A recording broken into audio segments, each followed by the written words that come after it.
This is Mason Web TV, powered by HCC. This broadcast on Mason Web TV, powered by HCC, is being made possible by Hood Canal Communications, committed to providing quality services that exceed customer expectations in voice, video, data, and customer service, keeping our community connected since 1934.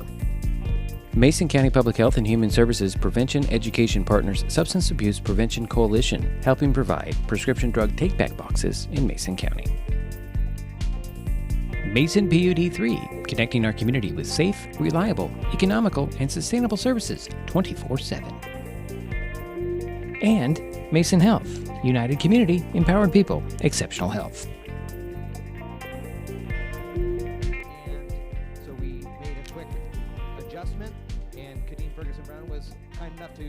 Hold back on that too. So we will have both of those judges in a forum setting here in the near future on that one. So thank you so much.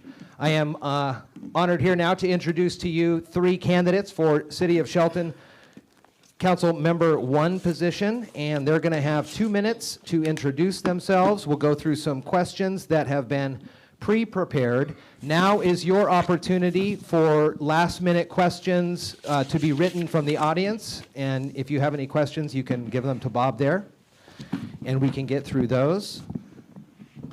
Would like to remind everybody to turn off your phones if you have not yet. Would like to thank the Mason County Republicans for putting this on this evening. In August, they will be out at Mason Lake for a fundraiser and cooking contest, which sounds like a lot of fun.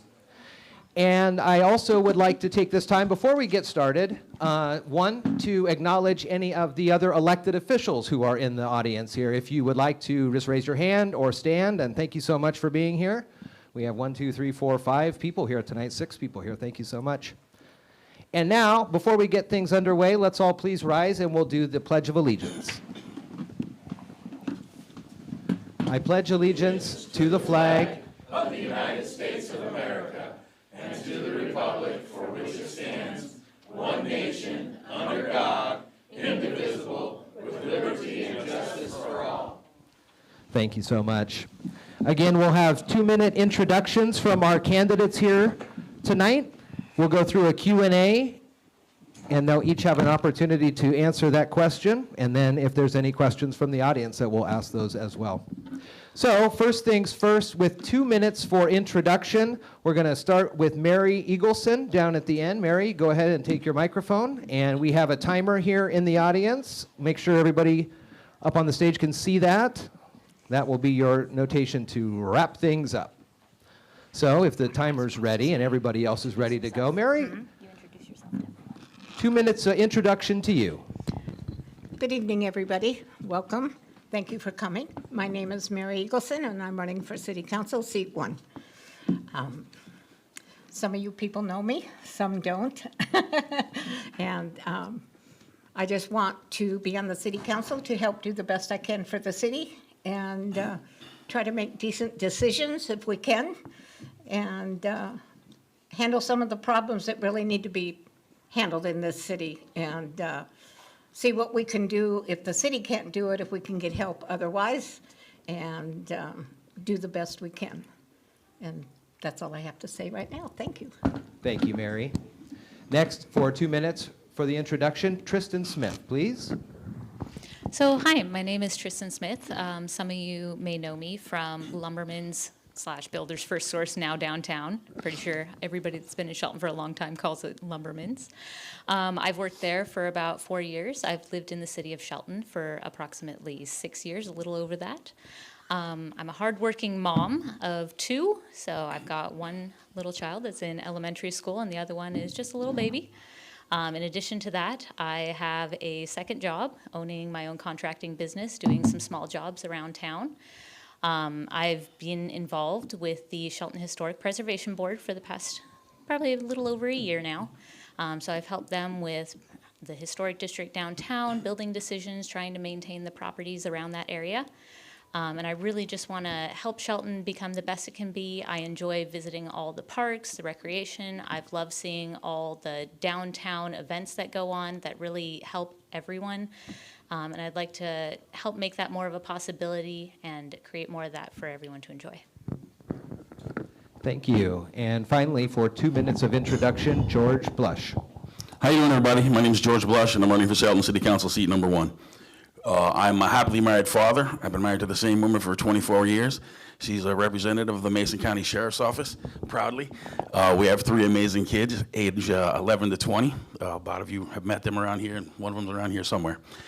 I am the executive director of 5XL Shelton Pet Food Bank. I've been feeding pets here in the community for the last 6 years. My family and I run Nita's Coffee Shop, which is right downtown.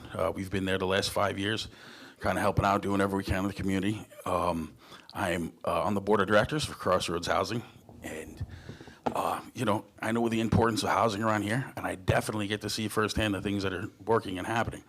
I'm also chairman of the Mason County Housing Authority. I have been for the last 3 years. These properties went from the worst, most crime-filled chaos that you could have imagined to, if you look out the window right here, you can see all the kids that are running around blowing bubbles and having fun. I think I can bring that leadership to the city of Shelton, and I think we can clean it up and make it look like that all over the place. If you want a cleaner, safer Shelton, vote Blush. Thank you. Thank you, George. Thank you, everybody, for your introductions. Again, we'll go through 3 questions throughout the candidates that are here. We'll go through the Q&A, so if anybody has thought of anything or is learned something new from the introductions and you want to ask a final question, Bob has the papers there. Okay, first question here, and we're going to go down the line, and again, make sure, candidates, make sure you keep notes on your time. Mary, we'll start with you. Describe your understanding of the Ninth Circuit Court case, Martin v. Boise, how it affects the city, and how the city can act under the ruling.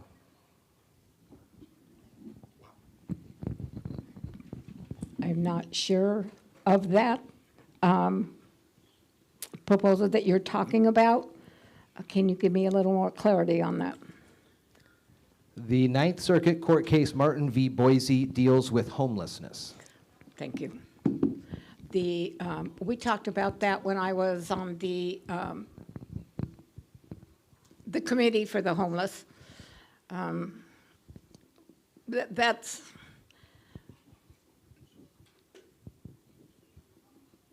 That's a hard one to answer because I don't think there's a real answer for that. Nobody's come up with a solution. So, you know, they talked about that, and I'm sorry, everybody, I'm a little nervous here. So let me get my thoughts straight here. When we talked about that in the committee, everybody had different ideas according to what you have just read for the circuit court, but it's too big of a problem in all the cities. So that's as clear as I can be on that one. I didn't read it before I came, even though I have it at home, so I'm sorry. That's okay. Thank you, Mary. Tristen, the same question is to you. Describe your understanding of the Ninth Circuit Court case, Martin v. Boise, how it affects the city, and how the city can act under the ruling. So unfortunately, I'm not very familiar with the Martin v. Boise court case. I believe I have not looked that one up. I understand that the city does have some good programs out there for the homeless, some that will start them with emergency housing or just overnight housing, try and get them into more permanent housing, get them jobs. I fully support these programs. I think it's great to get the homeless on steps towards success, and that by doing that, we can try and eliminate a lot of our homelessness problem. And that there are a few people out there that are attempting to get better, make themselves reintegrated into society, and become better have jobs, try and support the community. And I think that's really important that we help them with that. Thank you. George, again, the question to you. Describe your understanding of the Ninth Circuit Court case, Martin v. Boise, how it affects the city, and how the city can act under the ruling. My understanding of the court case is that Our police are not allowed to tell people they can't camp in the parks if we do not have bedding available for them in the local homeless shelter. Now, the effect that it has on the city is very minimal, to be honest with you, because it's not the homeless people that are the problem out here. We have a culture that's created around here in our community of people who are just lawless, and they don't care about you, they don't care about me. And just the other day, I had to clean up one of their messes off the front of my business. I don't mind cleaning it up out of the alley. You know what, I've taken to that over the last 5 years. I've had to clean a lot of messes up in the alley. But now they're bringing it to the front, to the middle of the street, where your kids, your grandma, and everybody else can step in it. So I take it upon myself to clean up my block radius, and I make sure that none of the little senior women who run the shops there get harassed by anybody else. And I think if you bring me in here as a city councilman, that I can do the same thing here. Thank you. Thank you, George. Question 2, we'll start with Tristen. Explain how the city directly impacts the cost of housing and cost of remaining in your home, and what can be done at the city level to lower housing costs. That's actually a very good question. So we do know that there is a housing crisis going on right now. The elevated cost of housing is making it difficult for people to live in the city, and people that are at the very bottom of the poverty line are kind of being pushed out of housing or pushed into housing situations where they don't feel like they can report their existing housing issues, because if they lose that position, then they're not going to get another good home to live in. The way the city can help impact this is we do need to try and help enforce the code in the building so that people that are living in places, they have safe places to be. So if we have, say, a large rental unit and one of the units is flooding, why is it flooding? Is it because of previous issues with the building? Is it because they haven't done anything to fix it before, or is it a new issue? Or is it being repaired quickly so people can move back into their home instead of being displaced into a temporary situation? The sooner that we can get people into their homes, living in a place where they can afford to live, the easier it'll be. Thank you. George, the same question is to you. Explain how the city directly impacts the cost of housing and cost of remaining in your home, and what can be done at the city level to lower housing costs. On the city level, one of the issues that I have, I'm a homeowner in the city, and one of my biggest expenses is water. I don't understand how that happened. It went overnight, though, it seemed over the last year, from one amount to almost double. And so I started checking taps, I started looking at everything, and then I couldn't figure out what was going on there. So I called up and inquired about it. Found out that there's no appeal process or nothing. If you don't pay your bill, they're coming to shut it off. So that somehow doesn't seem right to me. That's just one of the different expenses that you have at the city here, where you go, what's going on here? Why are we focused on and paying attention to this over here, like putting new trees in downtown, when we have a skyrocketing cost coming up over here? Is one paying for the other? I have a lot of questions. Thank you. Thank you, George. Mary, explain how the city directly impacts the cost of housing and the cost of remaining in your home, and what can be done at the city level to lower housing costs.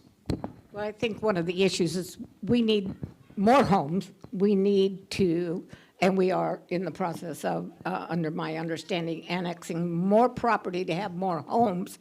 And along with that comes more taxes, of course, for the city.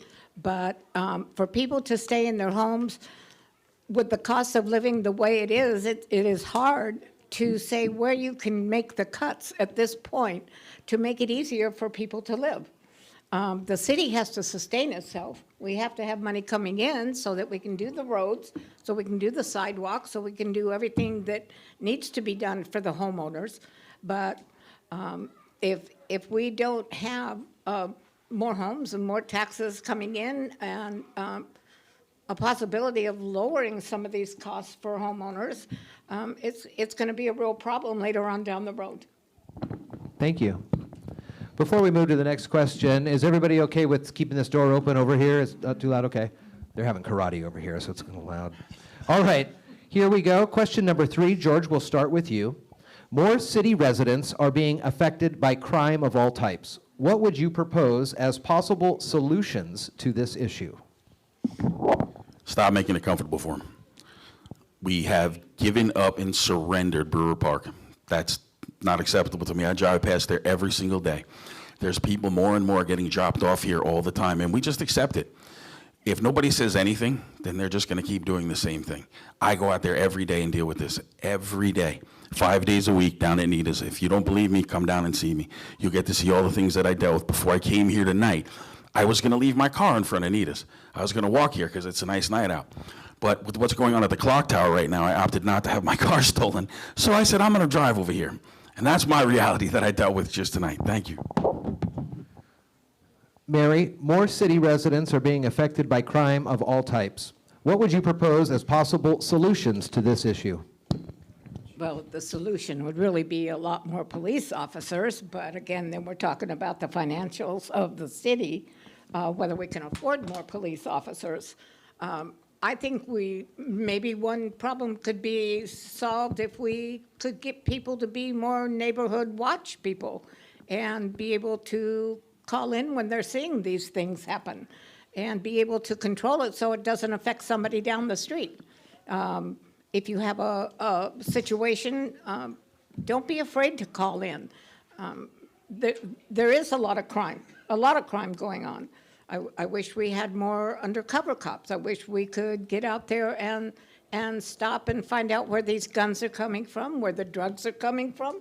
If we could solve some of those problems, maybe we could cut down the crime.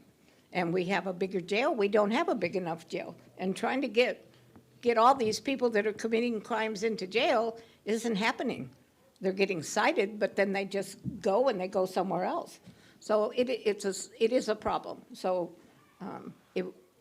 we just need to find the right answers here, and I think getting more police officers and getting more people involved would help.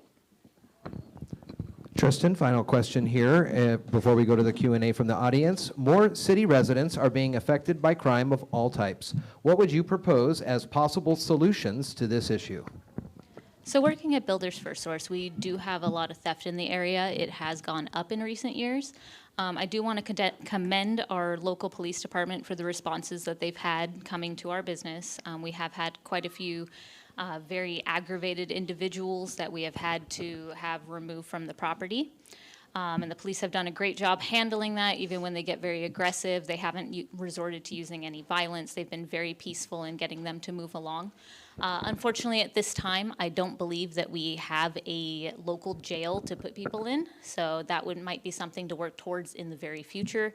Once we can get the budget in check, get some more police officers, help with some police officer training to kind of notice when things are going awry. I think that would be a good way to deal with it. And then make sure that maybe we have some social services people go with police officers on disturbance calls. That might be an excellent idea as well. Thank you. All right, thank you. George, or Bob, can you please bring up some of these questions here from the audience? It'll be an opportunity too, if you hear some of these, to go through, and maybe you can add more as well.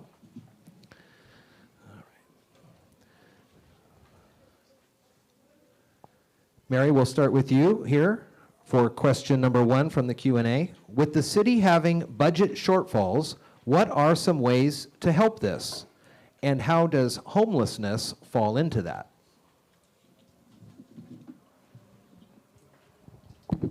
Well,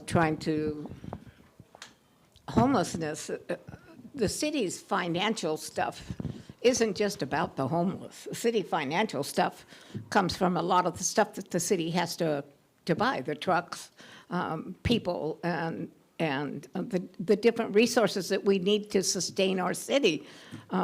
Homelessness is just one big problem that would take too much of the city's financial money if they were to solve. I think we're going to have to go to really solve this. I think we're going to have to go higher up in the government to get the help in the government to have some kind of a place for these people to go, maybe in different sections of a building where we can put medical people and counselors and give people help that they need to be able to sustain themselves in our city. But until we can do that, it's going to be a big problem, and the city just doesn't have that kind of money to take care of all the homeless people. Tristen, again, the question is, with the city having budget shortfalls, what are some ways to help this, and how does homelessness fall into that? So with a lot of the budget shortfalls, from what I understand, a lot of this comes from staffing in our city. I think it's somewhere around 68% is just staffing.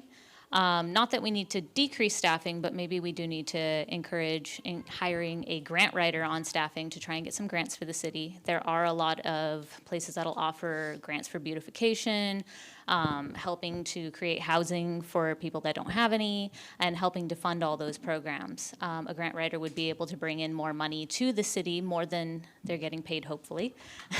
That way we can accommodate them.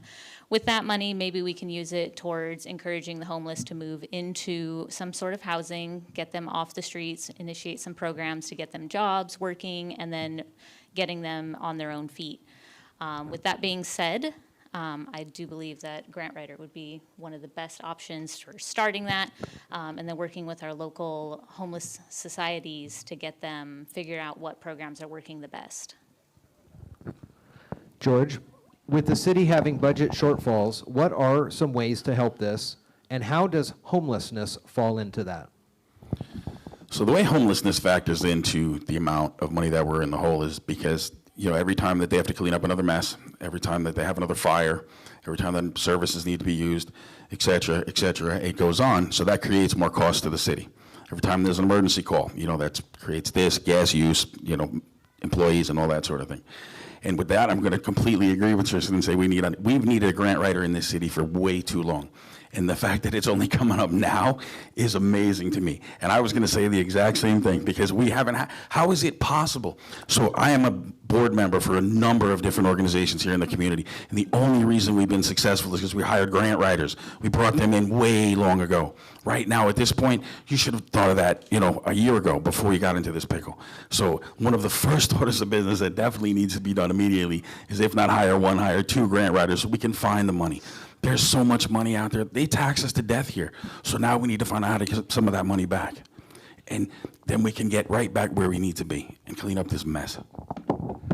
Thank you, George. Question 2 from the audience, and we'll start with Tristen on this one. What traits and experience would you want the city manager to look for in the new police chief? So with the police chief, I do think it's very important that we have one that encourages a lot of training within his staff, tries to keep the overtime hours down, as we know that a lot of police officers tend to get more stressed when they're tired. They have to make life-changing decisions every single day.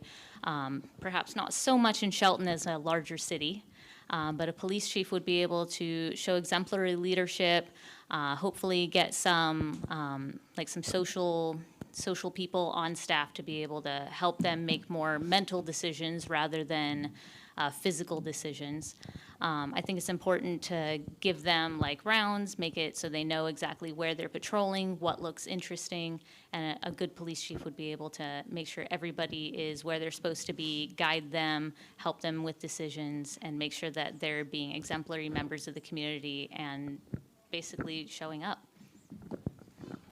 And again, this question came about because in the Journal last week, it's reported that Chief Beeson has put in her note for retirement in November, and so that's where this is coming from, by the way. All right, George, what traits and experience would you want the city manager to look for in the new police chief? I want someone with extensive leadership experience who's been in a law enforcement role, someone like our amazing sheriff we have over there. Someone like Ryan there who is involved in the community, someone who knows everybody, someone who walks downtown. I see him every day. When I'm down working, he comes walking through town with somebody else. We used to have that when we had Chief Moody here. Everybody remember that? Chief Moody was fantastic. He'd come in and shake my hand 3 times a day to make sure there was nobody out across the street that, causing chaos or anything like that. So I'd be looking for someone who's doing that again. And if they bring in an interim somebody, and that's what I want to see in them, I want to see them step up and show us what we used to see. A concerted effort, coming out there, engaging people. I saw Chief Moody call different, were people to come over and help them with, different services and whatnot. Hey, they had mental health problems going on. He'd sit there with them and talk to them, or get them over to Community Lifeline, or wherever they needed to get to in order to get the services that they need. And I want to see a chief that's going to do that again and be a part of us and one of us. Thank you. Mary, what traits and experience would you want the city manager to look for in the new police chief? Well, this is kind of a cheating answer for me since my brother used to work for the city of LA and he was the one who made the decisions on who would be a policeman and who wouldn't. One of the main things he used to say to me was psychological experiences, whether this chief has the experience to handle what situations this chief police has handled before in positions that he has had. Is he patient? Is he capable? Is he, whether he is impartial? And is he the type of person that would really have our city at interest, or is his job more of interest to him? Our next question from the audience will start with George. This is a for or against on the following ordinances. What is your position on the following ordinances? For or against? Shopping cart ordinance. We'll just start with that one. For. No lay, no lie ordinance. For. Those are the only two I have. Mary, again, these are for or against on your position on the following ordinances. First, the shopping cart ordinance. For. And no lay, no lie ordinance. For. Tristen, same question to you. What is your position on the following ordinances? For or against shopping cart ordinance? For. And no lay, no lie ordinance. Also for. Thank you.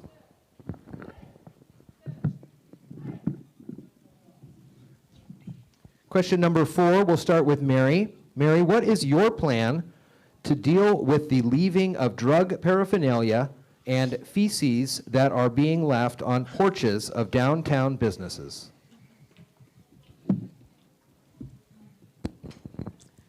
Well, first of all, let me say that's disgusting. Let's put it right there. It is one of the worst things that we can have in our city. I was going to present this to the council, but since we are on this subject now, if I were a store owner, I would have the ring taped to the inside of my door, and I would be taking pictures of these people who are doing that and handing it to the police officers. Since we don't have a police officer for every time these people are doing this, let's catch them ourselves. Let's put them on camera. The city can't afford cameras, so let's put them on camera and let's catch them. And maybe if they have to be cited and get fines, they'll quit doing it. It would help if we had some bathrooms for these people. There is no place for homeless, but then again, that's an expense for the city. So personally, let's protect ourselves and let's start catching these people and doing something about it so we can stop it from being on our city streets. Tristen, what is your plan to deal with the leaving of drug paraphernalia and feces that are being left on porches of downtown businesses? So I do think that is another case of the unhoused and homeless coming onto porches and businesses, trying to stay the night there because it's a little nook they can go in. I do believe we need to support our local housing authority and homeless shelters so that they can be able to take these people in. Perhaps police officers should be driving by downtown and encouraging them to go check in for the night. And I do think, as a future reference, it would be really nice to have public bathrooms for everybody, not just homeless, but just something where anybody can go. If we have visitors to the city, they can go in there. The city comes and cleans it a few times a day just to make sure everything's nice. But yeah, I think the biggest thing would be having a police presence downtown in the night, just kind of encouraging people to move on. Thank you. And George, what is your plan to deal with the leaving of drug paraphernalia and feces that are being left on porches of downtown businesses?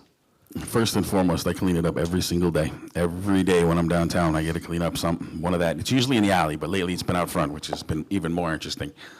What I'm going to do is, first of all, I'm going to continue to do what I do, and I'm going to clean it up. And I'm going to get a bigger shovel if you put me in charge of the city. And I'm going to keep cleaning it up, because that's what I do.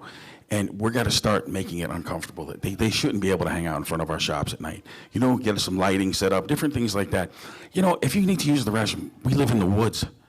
There's no reason for it to be in the middle of downtown. We need to stop accepting that that's okay. And that's just the way it has to be. I have a public restroom in my restaurant. I had to throw away the garbage can. Now we use a paper box so we can just throw it out at the end of the day. If you want to open up your restroom to people, have at it. But mine is still public. I still grin and bear it, because I try to do the right thing when I'm open. But like I said, we live in the woods, man. There's plenty of places for people to go. There's no reason for people to be gross. And the drug paraphernalia, there's sharps boxes everywhere. There's garbage cans. I pick them up, throw them in an old bleach bucket, put a cap on it, put it in the trash. We just need to maybe get some more bleach buckets on the county truck so everybody can pick them up. Whatever we need to do. Keep cleaning it up. Keep fighting and don't give up. Our final question from the audience will start with Tristen, and this is kind of a two-parter that you can answer however you wish, I suppose. What is your position on the no street camping ordinance and the lack of enforcement? And there's a second same question regarding this similar for city parks.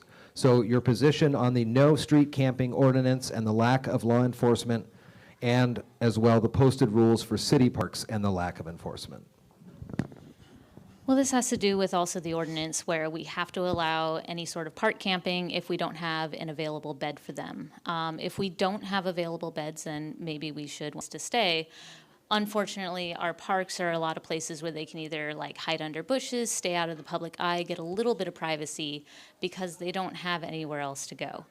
It'd be nice to be able to get some funding from the state or somewhere else to try and help get them up on the street, out of the streets, and then moving up and moving on with their lives.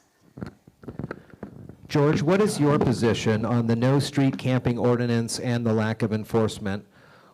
And also your position on the posted rules for city parks and the lack of enforcement? I think we definitely need to get back to enforcing the rules in our city parks. We have sacrificed too many of these parks now. If you go over here, right here, on the other side of that fence, there used to be a beautiful park on the side of Goldsboro Creek. Everybody used to go there and hang out. You could barbecue, beautiful picnic tables and all that. Go take a look at it now. It's deserted. There's no reason for that. There's no excuse for that. And we can do better. Give me a shot, and I'll show you how. Mary, what is your position on the no street camping ordinance and the lack of enforcement, and the posted rules for all city parks and the lack of enforcement? Well, first of all, the lack of enforcement, we can't blame our police department. They're doing the best they can. We have a lot of crime. And I don't believe that I know what it's like to be out there and not have a place to live, but allowing them to be in our parks when we don't know what kind of a person they are and whether they're doing drugs and our children could be by those parks, I have a problem with that. And that has to be a priority. There's plenty of places outside of the city, in the woods, like you said, George, for people to go. And the parks in here, if we do that, we're going to look like Olympia and we're going to look like Seattle if we let all the people start putting their tents in our parks. And the police department's doing the best they can, and until we can get more help in that category, then we're not going to be able to enforce everything that we have out there. They're not going to be able to enforce all the rules. They may be able to cite them, but they're not going to be able to take them in because we don't have any place to do it. And really, these people don't have any place to live, so we're going to have to come up with some solutions. So whoever does get on the city council, we have a job ahead of us. And we have to find a place, and we have to find a solution for these people. This has to stop somewhere. That's mine. Those were some great questions from the audience. Thank you very much. That was awesome. Back to the prepared questions now with George starting us off. George, do you believe the city of Shelton provides an easy route for new businesses to consider opening in Shelton? If not, how could that process be improved upon to entice more businesses to open and providing more tax revenue? So here's an area that I definitely know a lot about. I've been downtown 5 years. next month, finally. Nita's been here over 70 years. I've been the facilitator for 5. During that time, I've got to watch small businesses come, and I've got to watch the battles that they faced all the way through the permitting process and everything else they tried to do. There was a place that came in on First and Railroad there a long time ago, right before COVID. It took him 8 months to get a sign permit. His business was open, but nobody knew he was there because he couldn't get a sign permit. That just seemed ridiculous to me. These are little things that we can work on in order to improve, to make. We need to streamline some of this stuff. Partner with the county. You know what? They've got to seem to have a better system going, so let's get with them. Let's look at the state and see what other things are available to that. We can't just sit here and accept what we have because it's ridiculous. I need more people opening up downtown in order for my business to thrive and in order, to bring tax revenue, in order to build more things. Otherwise, we sit here stagnant and do nothing. Thank you. Mary, do you believe that the city of Shelton provides an easy route for new businesses to consider opening in Shelton? And if not, how could the process be improved to entice more businesses to open, therefore providing more tax revenue? Okay, well, we're going to start right back where we started from about the finances for the city, because if the city has to make cuts, then when you're talking about getting your licenses and how long it takes to get a license, you got to have the staff in order to get the paperwork done. People don't realize that if there's 80, 100, 150 people wanting licenses, or 200 people wanting licenses for their housing, for this, for that, these people are sitting in their offices, and we think it's real easy for them to get these things signed, and they don't have the staff to do it. And it goes back to the city cuts and the money for the city. Having a business in the city, it's going to be hard for a lot of people to even want to come into our city and have a business if we can't clean up the city. Tristen, do you believe that the city of Shelton provides an easy route for new businesses to consider opening in Shelton? If not, how could that process be improved upon to entice more businesses to open, therefore providing more tax revenue? I do believe the initial idea of opening a business is always one that's full of romance, and everybody's like, oh, I'll open my own business. It's going to be great. And it's hard.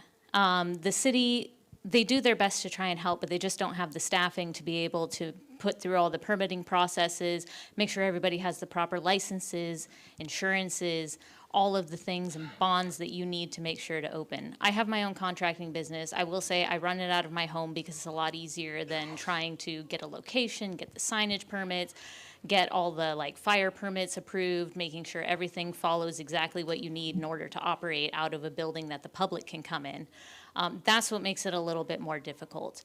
If there was a little bit of easing or a way we could further develop the downtown so that we have more locations for people to operate their businesses out of, and then even if we entice people to come downtown, downtown when you're on a weekday, it's fairly barren. There's not a lot of people walking around. It's not very comfortable for most people to be there. It needs to get cleaned up. We need to make sure that it feels like a very inviting place for people to open their business so that they can get the draw. If we can get the draw, we can get the tourists to come in as well, and they'll come spend money, which gives us additional revenue for the city. Our next question, we'll start with Mary. Mary, what legislation at the state level would be the most beneficial to the city of Shelton? And you do not have to assume the current makeup of the legislature. What legislation at the state level would be most beneficial to the city of Shelton? Well, you caught me. I'm lost on that question. So I have to say I don't have an answer for that question, but I will be glad to look it up and figure it out. And if anybody wants me to get back to them, I will. Thank you for your honesty. Tristen, what legislation at the state level would be the most beneficial to the city of Shelton? And again, you do not have to assume the current makeup of the legislature. So a lot of legislation at the state level isn't something that we can affect as a city except for by extensively calling our representatives. One of the things that I do find seems to be something that the city of Shelton can't really affect is property taxes. We're not allowed to play around with that. We're not allowed to touch it. We can't do anything about the vacant buildings and taxing them more because there are state laws that prevent this sort of action. If we can make it so that empty buildings have to be occupied, make it so that the businesses have a little bit of relief in their first year or so. People that are landlords have to maintain their properties or else they get taxed higher. And then maybe that'll help lower the tax burden for individual homeowners that live in the community and this is their primary residence. I'd like to see the ability for the city to raise a little bit more money through that, through taxing like very, very high capacity housing, and then doing less taxing for people that own only one residence or are retired. Thank you. George, what legislation at the state level would be the most beneficial to the city of Shelton? This year was an absolute disaster for the legislature in our community. It was so slanted against us. The only thing I can say that was beneficial that I remember that came out of it was we got some money for the salmon over here. And that was a really good thing that I read about. Other than that, they barely recriminalized drugs. There were so many different rules that they went in and we said, whoa, how did we get here? They almost made it legal for you to possess drugs by failing to act in the last session. That's why I'm going to say the legislature hasn't done us a whole lot of favors this last time, as far as I can tell. And I have been paying attention. Thank you. All right, we have come to our final question of the night here. Tristen, we'll start with you before we get to our closing statements. What is your view of the city partnering with the Shelton School District to provide more police as school resource officers? So I've had the privilege of living in towns that haven't really needed a lot of police officer presence. So we've had a lot of clean schools, lots of teachers who are very involved with their students. And I have noted that at Evergreen Elementary, where my daughter attends, there has been really wonderful teachers. They're very encouraging. I've been really, really happy with the level of attention that they give the students and trying to help the ones that are falling behind and really encouraging the ones that are doing very well. I think that starting at the very base level of elementary school, trying to encourage these children, trying to help them along every step of the way, giving them everything they need to succeed is the first step. And then once they get into junior and high school, you do have some kids that start to act out, and having a police officer on campus may be a good way to deter that action, as well as having a counselor on campus that could help them figure out why they're wanting to act out, what's going on, and what can prevent that actions in the future.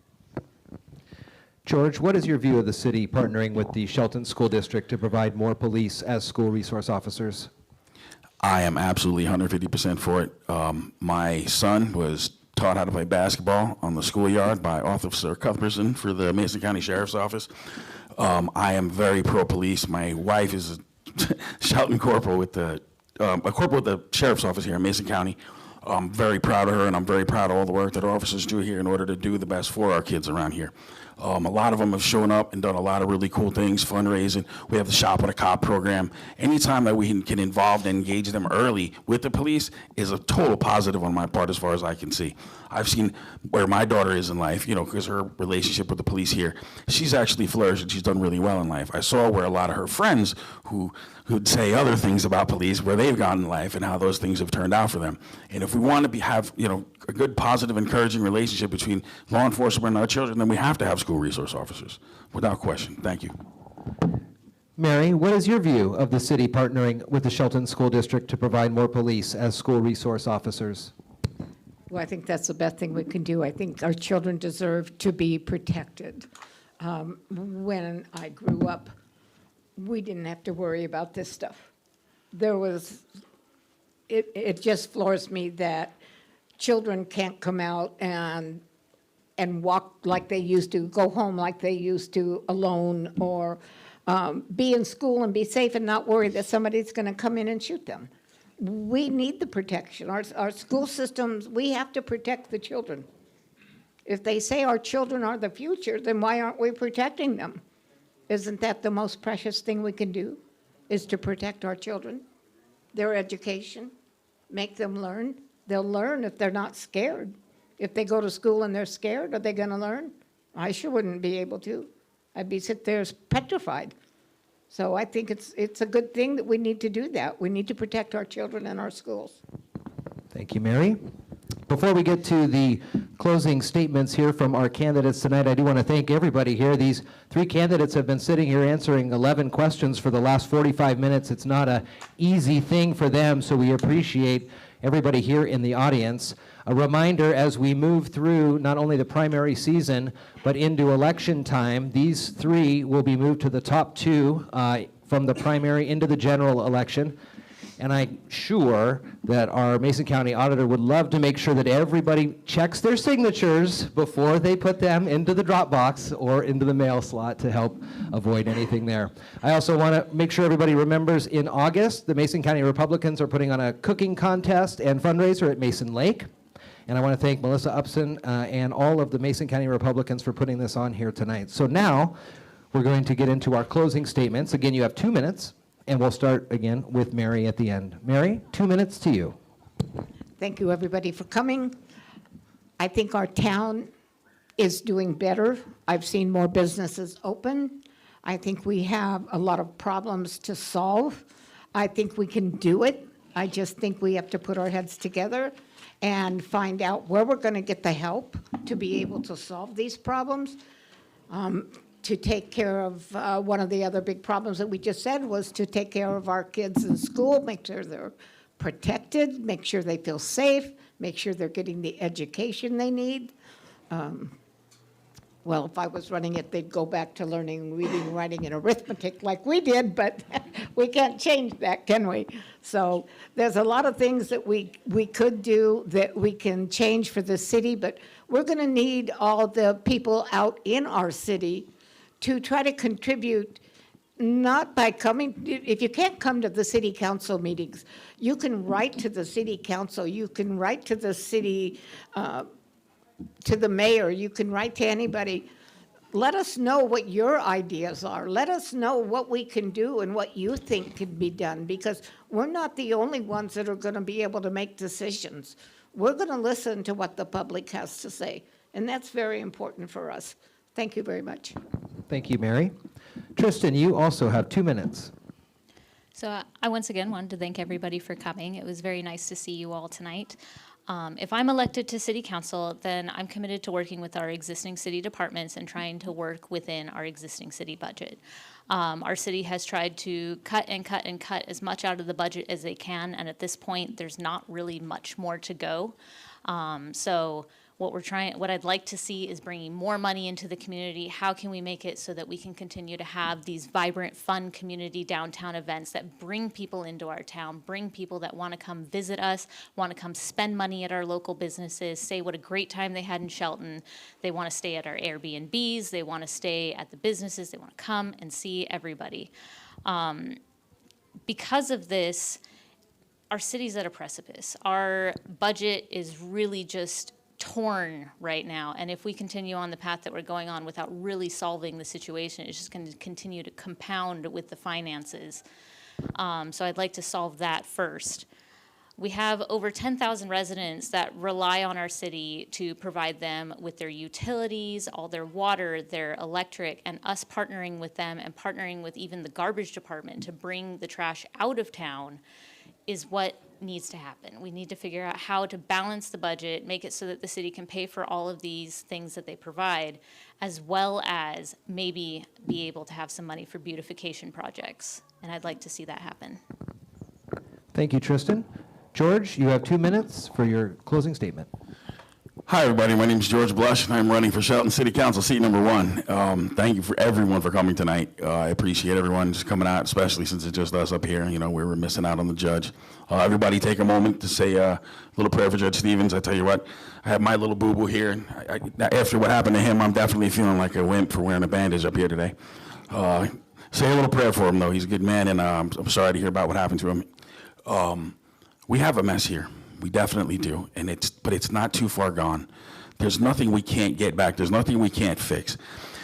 A lot of times we forget that we don't have to remake the wheel. We live in a place where we have a county that has plenty of money, and they've been working in government for a lot longer than we have. And if we work together with them, all the different things we could accomplish. You know, we talk with the state, the county, and all the rest of the partners around here. Why aren't we working with the tribes? You know, there's so many different ways that we could get money in order to move our city ahead. But instead, we're too busy trying to chase the same dollar that we've been chasing for a long time. Let's do better. Let's get some better ideas. Let's get to yes and figure out how we fix all this mess. I've been working in government here a long time. With the Housing Authority, I've learned that sometimes, you need to talk to the people who know better than you and get things done. Thank you. Vote blush for a cleaner shave for Shelton. Thank you all. Thank you all. Once again, everybody, the candidates for Shelton City Council position number 1, Mary Eagleson, Tristen Smith, and George Blush. Thank you, everybody, for coming out. You'll be able to watch it on Mason Web TV. And now there's a little bit of time. It looks like you guys can corner these candidates and really ask them some questions now. And I want to say a huge thanks to Diedrich with Mason Web TV and Jeff with KMS. They both donated their time and talent to be here and broadcast this and moderate it. So thank you to both of them.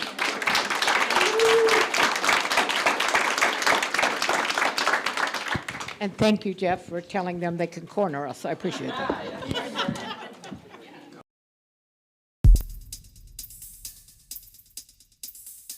This broadcast on Mason Web TV, powered by HCC, was made possible by Hood Canal Communications, committed to providing quality services that exceed customer expectations in voice, video, data, and customer service, keeping our community connected since 1934. Mason County Public Health and Human Services Prevention Education Partners Substance Abuse Prevention Coalition, helping provide prescription drug take-back boxes in Mason County. Mason PUD 3, connecting our community with safe, reliable, economical, and sustainable services 24/7.